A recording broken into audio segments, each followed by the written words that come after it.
আসসালামু আলাইকুম, কেমন আছেন সবাই? আশা করি ভালো আছেন। আলহামদুলিল্লাহ আমিও ভালো আছি আপনাদের দোয়ায়। তো আজকে যে বিষয়টি নিয়ে আলোচনা করব সেটা হলো হাঙ্গেরি ওয়ার্ক পারমিট ভিসা এবং স্টুডেন্ট ভিসা সে বিষয় নিয়ে একটু আলোচনা করব। তো যারা আমার চ্যানেলটি সাবস্ক্রাইব করেন নাই অবশ্যই সাবস্ক্রাইব করবেন এবং বেল আইকনটি বাজিয়ে রাখবেন। ধন্যবাদ। তো প্রথমেই বলবো আমি যে বিষয়টা সেটা হলো আপনারা যারা হাঙ্গেরির জন্য ফাইল জমা দিবেন অবশ্যই আপনারা ভেবেচিন্তে দিবেন। যে এজেন্সির কাছে দিবেন ওই এজেন্সি যেন ফেক না হয়, রিয়েল যেন হয়, বা আপনজনের কাছে দিলে আর সবচেয়ে ভালো হয় রিয়েল ফেক সেটা বুঝতে পারে এবং অরিজিনাল পারমিট আপনাদেরকে দিবে।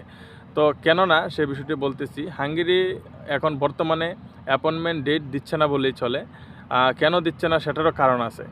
শুধু স্টুডেন্টদের জন্য অ্যাপয়েন্টমেন্ট ডেট দিচ্ছে, আর ওয়ার্ক পারমিট অ্যাপয়েন্টমেন্ট ডেট খুব কম দিচ্ছে, মানে দিচ্ছে না বললেই চলে। কেন দিচ্ছে না? কারণ যারা আপনারা পারমিট পেয়েছেন বিগত 6 মাস বা 5 মাস আগে, তারা এম্বাসিতে জমা দিয়েছেন বেশিরভাগই ফেক পারমিট, যার জন্য এম্বাসিতে রিয়েল কোনটা ফেক সেটা বুঝতে পারতেছে না, যার জন্য তারা নতুন করে অ্যাপয়েন্টমেন্ট ডেট আর কারোই দিচ্ছে না, শুধু বাংলাদেশের ক্ষেত্রে। আর ইউরোপ বা মধ্যপ্রাচ্য যে কোনো দেশ, দুবাই, কাতার, বাহরাইন, অন্যান্য দেশ থেকে যারা আপনারা আবেদন করতেছেন তারা অবশ্যই এই অ্যাপয়েন্টমেন্ট ডেট পাচ্ছেন এবং এখানে ভিসার রেশিও অনেক ভালো। শুধু বাংলাদেশেই এই অবস্থা। তো আমি বলবো যে আসলে আপনারা ব্যাংক স্টেটমেন্ট যেটা সেটা আপনারা পরে তুলবেন, মানে যখন অ্যাপয়েন্টমেন্ট ডেট পাবেন তখন ব্যাংক স্টেটমেন্টটা আপনারা নেবেন ব্যাংক থেকে। কেননা ব্যাংক স্টেটমেন্টের যে মেয়াদ সেটা শুধু 15 দিনের থাকে। তো আর যারা সার্টিফিকেট আছে, বার্থ সার্টিফিকেট আছে, সেটা মিনিস্ট্রি করে রাখবেন, কখন কোনটা কাজে লাগে বলা যায় না। তো মূল বিষয়ে আসি, সেটা হলো আপনারা অবশ্যই যারা অ্যাপয়েন্টমেন্ট ডেটের জন্য অপেক্ষা করতেছেন আপনারা পাবেন, কিন্তু একটু ধৈর্য নিয়ে অপেক্ষা করতে হবে। দেশের অবস্থা বিগত কয়েক মাস আগে ভালো ছিল না, আমরা সবাই জানি। সেজন্য আস্তে আস্তে তারা কার্যক্রম শুরু করতেছে। তো আমি বলবো আপনারা ধৈর্য সহকারে অপেক্ষা করুন এবং দালাল থেকে মুক্ত থাকুন এবং ভালো কোনো এজেন্সির মাধ্যমে জমা দেন। আর যদি আপনাদের কোনো সমস্যা হয় জমা দিতে, অবশ্যই আমার অনেক পরিচিত এজেন্সি আছে। আমার নিজেরও একটা ট্রাভেল এজেন্সি আছে, আমার ভাই ওনারা এই এজেন্সি চালাচ্ছে। আমার সাথে যোগাযোগ করতে পারেন। আমার ফেসবুক পেজে হোয়াটসঅ্যাপ নাম্বার দেওয়া আছে, অবশ্যই যোগাযোগ করবেন।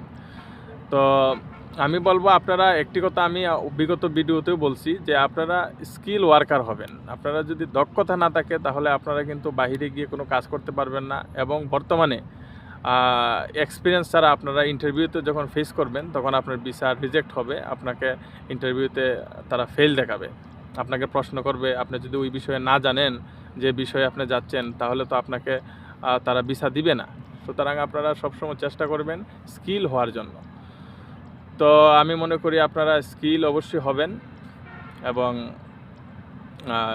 যেমন কি বলে কার্পেন্টার আছে, তারপর ওয়েল্ডার, কনস্ট্রাকশনের বিভিন্ন কাজ আছে যেগুলা অনেক গুরুত্বপূর্ণ কাজ, এগুলো আপনারা শিখবেন এবং এগুলার উপরে আপনারা ভিসা আবেদন করবেন যেন ভিসা পান।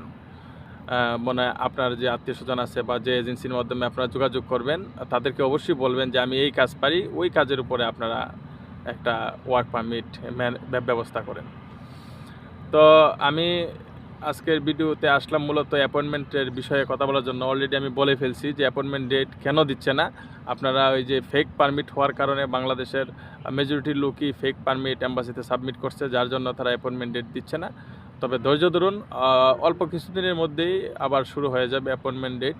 শুধু স্টুডেন্টের যেটা অ্যাপয়েন্টমেন্ট ডেট সেটা চালু আছে। তো আমি অলরেডি একটা ইমেল করে রাখছি ওদের এম্বাসি বরাবর, কখন থেকে অ্যাপয়েন্টমেন্ট ডেট কার্যক্রম শুরু করবে আমি আপনাদেরকে পরবর্তী ভিডিওতে জানাবো। ধন্যবাদ। আসসালামু আলাইকুম, ভালো থাকেন।